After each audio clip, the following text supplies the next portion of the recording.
Alam nyo ba na dito mismo sa Sabang Puerto Princesa ay mayroong 4-star hotel na hindi lang beachfront dahil sila rin ang may pinakamahabang swimming pool sa buong Sabang area. Hello Bashers! Welcome to 4 Points by Sheraton, located in Sitio Sabang, Barangay Cabayugan, Puerto Princesa City, Palawan. First time namin dito kaya naman isi-share ko na rin sa inyo kung ano nga ba ang meron sa isang 4-star hotel at bakit nga ba ito ang isa sa mga paboritong tuluyan hindi lang ng mga local kundi pati na rin ng mga international guest. Isa ang 4 Points by Sheraton sa mga top-rated accommodation dito sa Sabang. At dahil more or less 2 hours ang biyahe papunta rito, may van transfer service sila from the city proper or direct sa airport. Pagpasok sa lobby ay kapansin-pansin na agad na ang ganda ng design. Spacious at looks elegant ito, plus ang ganda pa ng vibe sa front desk. Before ko naman ipakita sa inyo ang room namin kung saan kami nagstay, ay isa-isahin muna natin ang kanilang facilities. First is they have gym sa right side ng building. Para sa mga guests na gusto pa rin mag-workout kahit on vacation. Kompleto sa basic equipment, maaliwalas, at may mountain view pa while walking ka. Second is massage and spa. Kung gusto mo naman magpahinga after a long tour, perfect itong spot na to. Pwede kang magpamassage, sauna, or kung gusto mo lang mag-relax, meron silang room para dito. Third is the kids club. Syempre, hindi rin pwedeng makalimutan ang para sa mga bata. May play area sila kung saan pwedeng mag-enjoy ang kids habang nasa chill mood ang parents or kung sino mang kasama. Safe and fun, perfect for family guests. Hindi rin pahuhuli sa food. May in-house restaurant sila that serves local at international dishes. Lahat freshly prepared. From seafood dishes,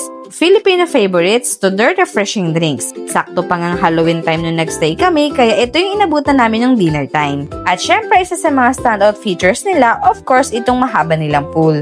Perfect for relaxation at picture-picture. Sa totoo lang, sobrang bihira lang ako maligo sa pool ng mga napupuntahan namin. Pero this time, hindi ko talaga pinalampas kahit hindi magandang panahon nung nandito kami. Isa pa, saktong-sakto sa akin yung lalim kasi 4 feet lang. Kaya ayan, nag-enjoy ako masyado. Nagawa ko pang basketball kunwari habang nasa pool at lumipat sa kabilang side para naman mag-relax sa jacuzzi. Basta ang sarap sa feeling magbabad sa pool nila. Kaya once nandito kayo, huwag nyo talagang palampasin ang chance na makapag-swimming. So, dito na tayo. Pagdating naman sa rooms, panalo rin. Kung type mo yung modern o newly built style, meron silang mga rooms na ganun. From the design, furniture, hanggang sa mga basic amenities, panalo. Meron silang for couple, barkada, or family na perfect magstay for leisure or work-related man. Comfortable beds, malawak at malinis ang kwarto katulad nitong sa amin. So guys, ipapakita ko naman sa inyo yung room namin dito sa 4 Points by Sheraton kung saan kami nagstay ng 1 night.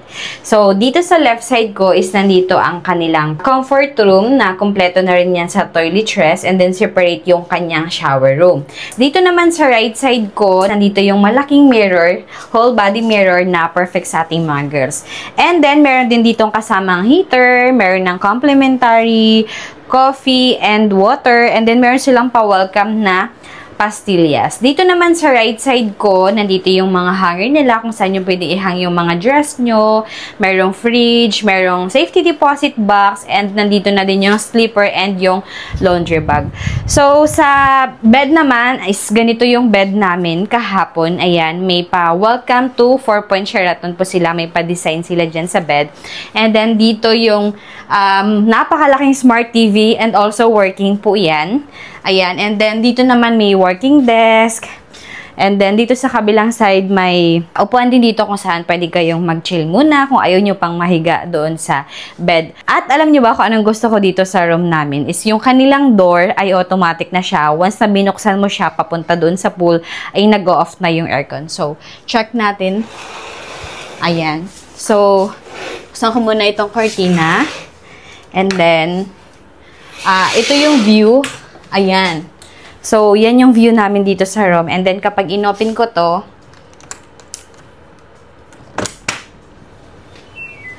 ayan, nag-turn off na agad yung aircon. So, labas tayo ng konti. Alam nyo, maganda kasi medyo umaraw na. Kasi kanina, pagising talaga namin, hindi maganda yung weather, maulan. So, ayan. Ganito yung view nyo. Pwede kayo dito. Ayan, chillin lang. Ayan. Ganyan lang. Diba? Aura-aura lang sa morning. And then, ayan. Ayan na yung pool. Ang maganda dito sa 4 Points, sila yung may pinakamahabang pool dito sa Sabang. So, yan. Simula doon hanggang doon, sobrang haba niyan. Maganda rin yung view kasi kita dito yung mga karst mountain na foggy pa sa mga oras na ito. So, kung naghahanap kayo ng 4-star hotel na modern, spacious, beachfront, maraming facilities, may events hall, at may longest pool in Sabang, you might want to check out 4 Points by Sheraton. Kung nakastay na kayo dito, share your story sa comment section. And don't forget to like, share, and follow for more video about Palawan. Yun lang, bye!